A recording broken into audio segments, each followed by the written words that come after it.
Hi, this is Corey Johnston, and today's lesson is going to come from the 7th chapter in the book of Exodus. This marks the third point of Moses' life and career, which lasted 120 years. They can be neatly categorized into three 40-year cycles, marking distinct points of time. So in the first two chapters, we read of his first 40 years of life he spent as an Egyptian prince. The Pharaoh had edicted that the Hebrew population who was enslaved at this point, their firstborn, be slaughtered because they were growing too many, and that's why he enslaved them in the first place.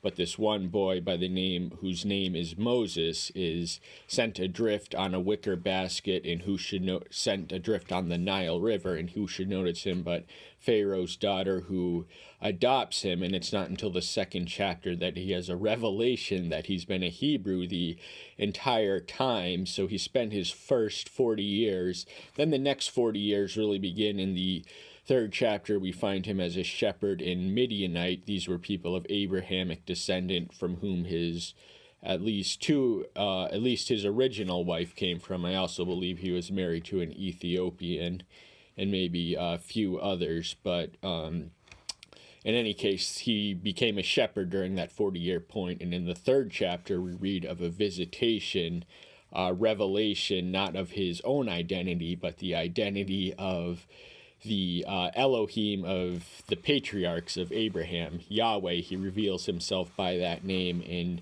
chapter 3. I did one on that. You can type in Corey Johnston, Exodus 3. There's a lot of good stuff in there. But to return to the narrative preceding the one we're going to cover today, in the closing verse of the 6th chapter, he reveals his purpose for Moses to deliver the Hebrews, and we also learn of a genealogy of the Levites, the tribe from whence he hailed, and also of Reuben, Simon, and everyone else. So there's a genealogy. Then it closes with a dialogue between Moses and Yahweh, who spoke as friends face to face. And the closing verse reads, "And Moses said before Yahweh, 'See, I am of uncircumcised lips, and why would Pharaoh listen to me?'" Now in this translation, it parallels that which is said of Isaiah when he is called and summoned. He calls himself a man of unclean lips, but this is also presented in other translations as suggesting he was not an especially effective or eloquent public speaker. He had a speech impediment of sorts in other translations, so he's questioning, why would Pharaoh listen to me, even though he had known me? I had grown up with him. He was technically a fugitive on the run for the Egyptian he had murdered when he saw one of his, immediately after being revealed that he was in fact a Hebrew, when he saw an Egyptian taskmaster abusing him in the midst of driving him in slavery. Moses passionately defends his newfound brother, and to the point of accidentally murdering the abusive slave master. So he is a fugitive, and he is also not a good speaker. So why would the Pharaoh listen to a man like me? And the opening verse of the 7th chapter reads, "So Yahweh said to Moses, 'See, I have made you an Elohim to Pharaoh, and Aaron your brother is your prophet.'" So he's elevating him to a functional station of himself. He's going to be above Pharaoh, and Aaron is going to serve as his prophet or mouthpiece. Now, Moses himself was a prophet, but he was a written prophet. He wrote the first 5 books of the Old Testament, collectively known as the Torah in the Hebrew, and the Pentateuch in the Greek, but he was not a gifted or impressive speaker. Yet Aaron was, so he served as the high priest, and Yahweh remained Elohim. Moses was his prophet, and Aaron was his priest, but he's just elevating the role in this context. "You shall speak all that I command you, and Aaron your brother shall speak to Pharaoh, to let the children of Israel go out of his land." So he has direct access to the divine voice. He's going to tell him everything he needs to do. He's going to instruct him, advise him, and command him on this journey. And he's going to send his brother Aaron with him, who did not. He spent his life as a slave in bondage, unlike Moses, who was privileged to be raised in royalty. And so he also had a more intimate bond and connection with the Hebrew people, whereas Moses' identity crisis was being of too Egyptian to be Hebrew and too Hebrew to be Egyptian, and he finds refuge, we read, as in the Midianites as an outsider. And the purpose for which he is speaking and commanding him and telling him and enabling him is to accomplish the deliverance of his people who are currently in captivity, in bondage, in slavery in a foreign land, and that land is Egypt. But I am going to harden the heart of Pharaoh, and shall increase my signs and my wonders in the land of Egypt. Pharaoh is the title by which the Egyptian kings are known. It is actually Hebrew in origin. It translates as great house, and because history is written by the winners and the nation of Egypt, at least of the pharaohs, is no longer around, while the Jewish people have survived since then. And the Egyptians would have known their king by more than one title. And combinations of ostentatious titles and appellations that are alien to our sense of Republican simplicity in our elected office holders. But that was part of the mystique of royalty back then. But we read this particular Pharaoh, it's going to take more than one sign and wonder and miracle, because they're both plural, signs and wonders, and he's going to harden his heart in the process of displaying all the evidence that he is real and he is powerful, and he wants him to let his people go. And Pharaoh is not going to listen to you, and I shall lay my hand on Egypt to bring my divisions and my people, the children of Israel, out of the land of Egypt by great judgments. So he's telling him even what he tells him is going to be rejected by the Pharaoh. He's not going to listen to you, and he's not going to listen to me because you're speaking my words to him. So what he's going to do in response is devastate his entire nation and bring judgments which will serve as signs and testimonies of his divine power that will eventually convince the Pharaoh to relent. And we read it takes 10 of these. That's getting a little far ahead of ourselves. We're going to stick to verse 5. The next, and the Egyptians shall know that I am Yahweh when I stretch out my hand on Egypt, and I shall bring the children of Israel out from among them. Ancient Egyptians, there were at least 80 deities in their polytheistic pantheon, so they were a truly polytheistic people. They were also a very religious organization, a civilization. But they're going to know when this is all said and done that Yahweh is real, he does exist, and their own gods are powerless compared to the almighty maker of heaven and earth, who has chosen a people for a select purpose that he has allowed to be enslaved by them and mold them into the type of people through the furnace of affliction that can found the great nation in the promised land that's going to give not only the Egyptians, but ideally the entire world, a visible witness of who Yahweh is, because his people are commanded to reflect his attributes, and the law which governs them is not yet in existence. Moses receives it later in the book of Exodus. So we're going to return the 6th verse. And Moses and Aaron did as Yahweh commanded them, so they did. So these two were obedient servants. They didn't have to be told or explained anything. Once they were told, they did it, and there was a lot of discomfort that came along with doing it. That's why he asked, when he issues a command, more often than not, he asks us to go outside of our comfort zone.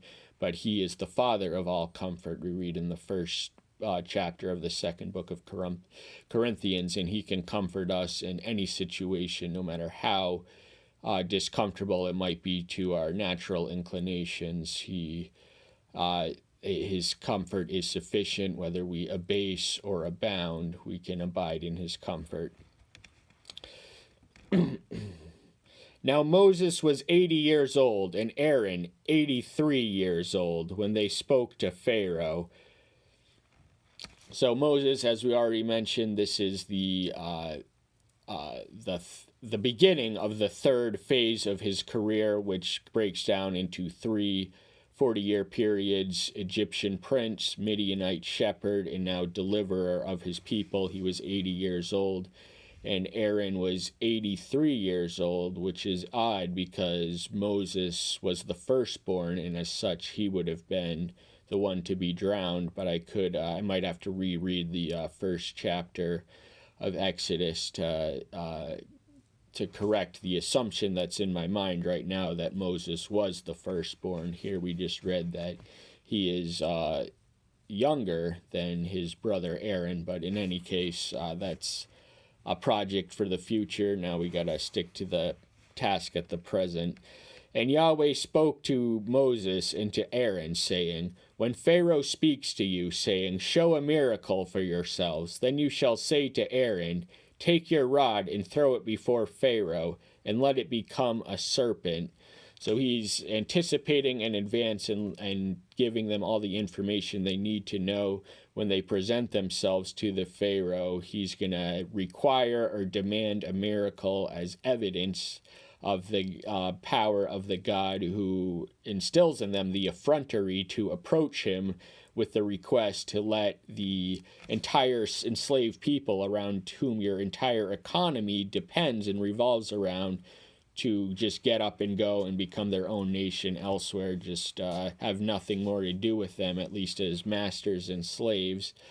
And the serpent, now the customary Pharaoh crown features a cobra in the front, so the serpent would have meant something to the Egyptian people as it means to everyone who descends from Adam, because that is the form of Satan, and but that's neither here nor there. So Moses and Aaron went into Pharaoh, and they did as Yahweh commanded. And Aaron threw his rod before Pharaoh and before his servants, and it became a serpent. So just as they predicted and commanded, there's no read of Pharaoh verbally requesting this miracle, but whether he did or didn't, Aaron did what he did nonetheless, and the promise became real. The rod did become a slithering serpent through the power of the Almighty.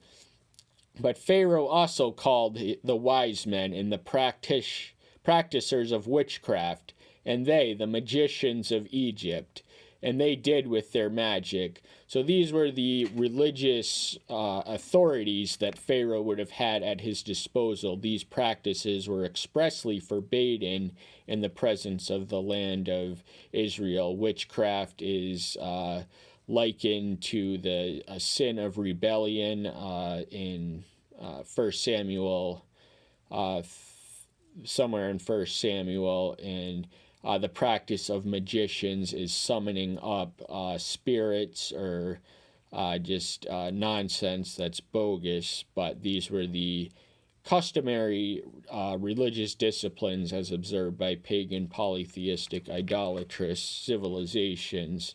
And as we read, they do perhaps not duplicate every sign and wonder that is shown there, but certainly counterfeit it. And each one threw down his rod, and they became serpents. But the rod of Aaron swallowed up their rods.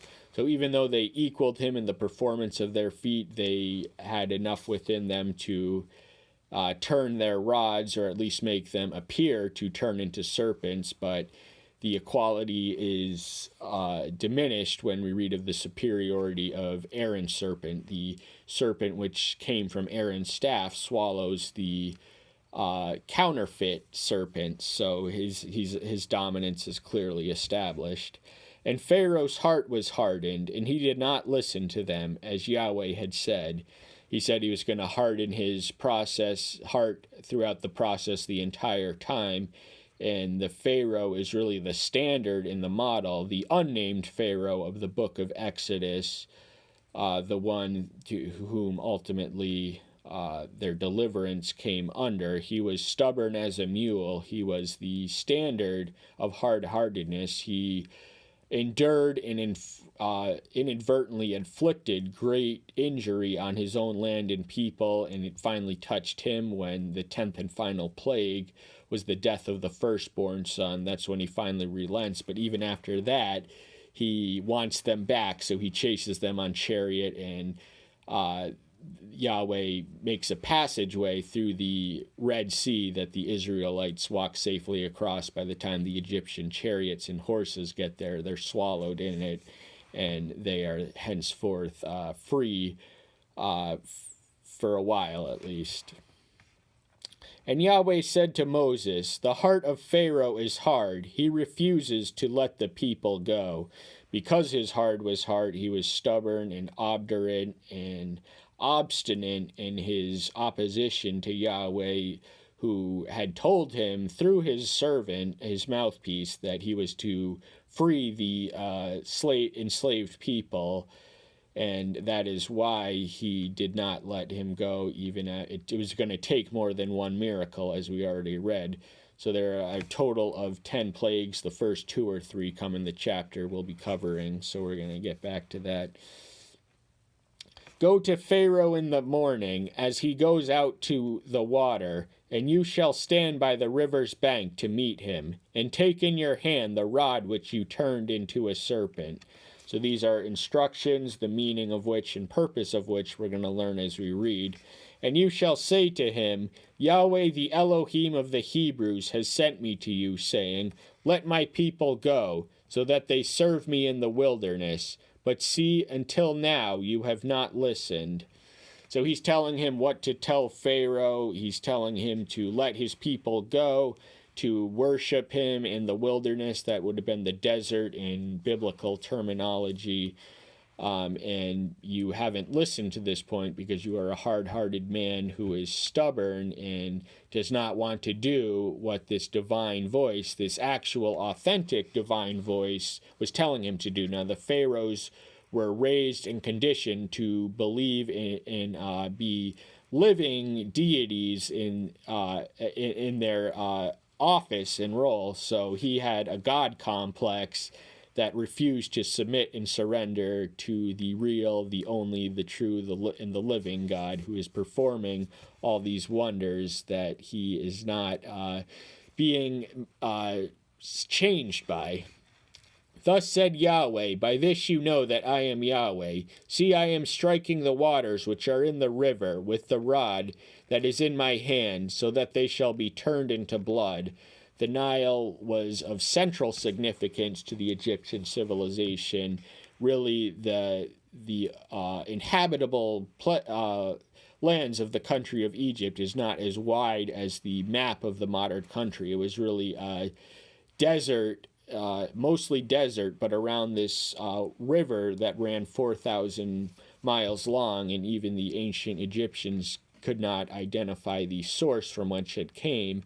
But around the irrigatable land that this river conveniently produced in an otherwise arid land was a lush, agricultural, bountiful field. They were the breadbasket of the ancient world. So the Nile would have been thought of as a source of life. He's going to turn it into a source of death with blood. And the fish in the river shall die, and the river shall stink, and the Egyptian shall find it impossible to drink the water of the river. So what the Egyptians came to view as a river of life is going to be temporarily transformed into a river of death. The fish in it are going to die. It's going to emit a foul odor, and to drink the water, it's not going to be of nutritional value because it's going to be blood. It's not going to be water.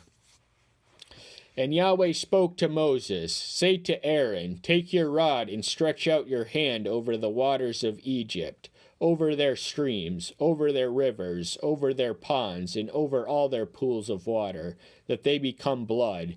And there shall be blood in all the land of Egypt, both in wooden and in stone containers. So this tapping of the water to turn it into blood is more extensive than the Nile. Everywhere he places his staff, he's commanded to go throughout the nation of Egypt, and all the streams, all the rivers, all the ponds, all the pools of water, all the oases. He's going to tap it, and it's all going to be blood. So they're going to be without a freshwater source until they relent, and it's going to take much more than that to get them to do so. But and Moses and Aaron did so as Yahweh commanded, and he lifted up the rod and struck the waters that were in the river in the eyes of Pharaoh and in the eyes of his servants, and all the waters that were in the river were turned to blood. So he did this in the company and in the presence of Pharaoh. Pharaoh was watching perhaps on the other side of the river. Moses lifted his staff visibly to make it known, to touch the water, and all that Yahweh said would come to pass from the tapping of the water through the staff did come to pass. It instantly and totally turned into blood, and this was in the sight of the Pharaoh, who should have seen the sign and knew who was at work. But remember, he had a God complex, which omitted him from submitting to the tangible revelation of an authentically divine being working against him and in his midst. And he is a hard-hearted man, so it's going to take more than that to get him to relent on his resolve to keep his Yahweh's chosen people in bondage. And the fish that were in the river died, and the river stank, and the Egyptians were unable to drink the water of the river, and the blood was in all the land of Egypt. So that basically what we read about in the 20th verse comes to pass in the 21st. Everything that was proclaimed in the former is fulfilled in the latter. And the magicians of Egypt did the same thing with their magic, and the heart of Pharaoh was hardened, and he did not listen to them, as Yahweh had said. So we don't know where the magicians of the Pharaoh did this, because at this time the entire Nile and every freshwater source would have been tainted by blood. It would have been blood, not just tainted by blood, but fully blood. But wherever they got a puny, infinitesimal source of water and turned it into blood using their own methods, their own methodology, their own tricks of the trade, which was in all likelihood a counterfeit and not an authentic. They were magicians, they were illusionists. What they did wasn't real. So this convinces the Pharaoh that the gods of Egypt are equally as powerful as the one who had did it, even though he had just done it to the entire Nile and all the freshwater bodies in his land, his own servants, his magicians, whatever. They just did it in a cup of water, and that was all it took to convince him. And Pharaoh turned and went into his house, and his heart was not moved by this either. So he really was a hard-hearted man. He was immovable, implacable, obstinate in his obduracy and in his opposition to Elohim. He did not want to let the slaves go, and he was fiercely determined to keep them there because his entire economy depended on their valuable slave labor. For an entire class of slaves to be instantly eradicated would devastate a society and economy. And we witnessed this in the southern states in the American Civil War, but we're actually getting close to the time, so we're not going to go on that tangent. And all the Egyptians dug all around the river for water to drink, for they were unable to drink the water of the land. So the most vital ingredient for one's survival, bread and water. We need water, especially in the desert and in hot places. The need becomes more acute, but even the Eskimos need to subsist on water. But the Egyptians had zero access at this point because Aaron's staff and Yahweh's power had turned their entire water sources into pools gushing with blood. And 7 days were completed after Yahweh had struck the rivers. 7 is a number of numerological significance in the Hebrew, in the scriptures, because the entire creative process was a 6-day period, and on the 7th day he rested. So ever since then, 7 has come to mean a fullness and completion. So it also forms the basis by which we measure weeks. So the events we're going to read in the 8th chapter take place exactly a week after what just transpired. But that's all the time we have for today. Thank you so much. I'm so glad you're here. Stay tuned until next time. I'll see you then. Bye-bye.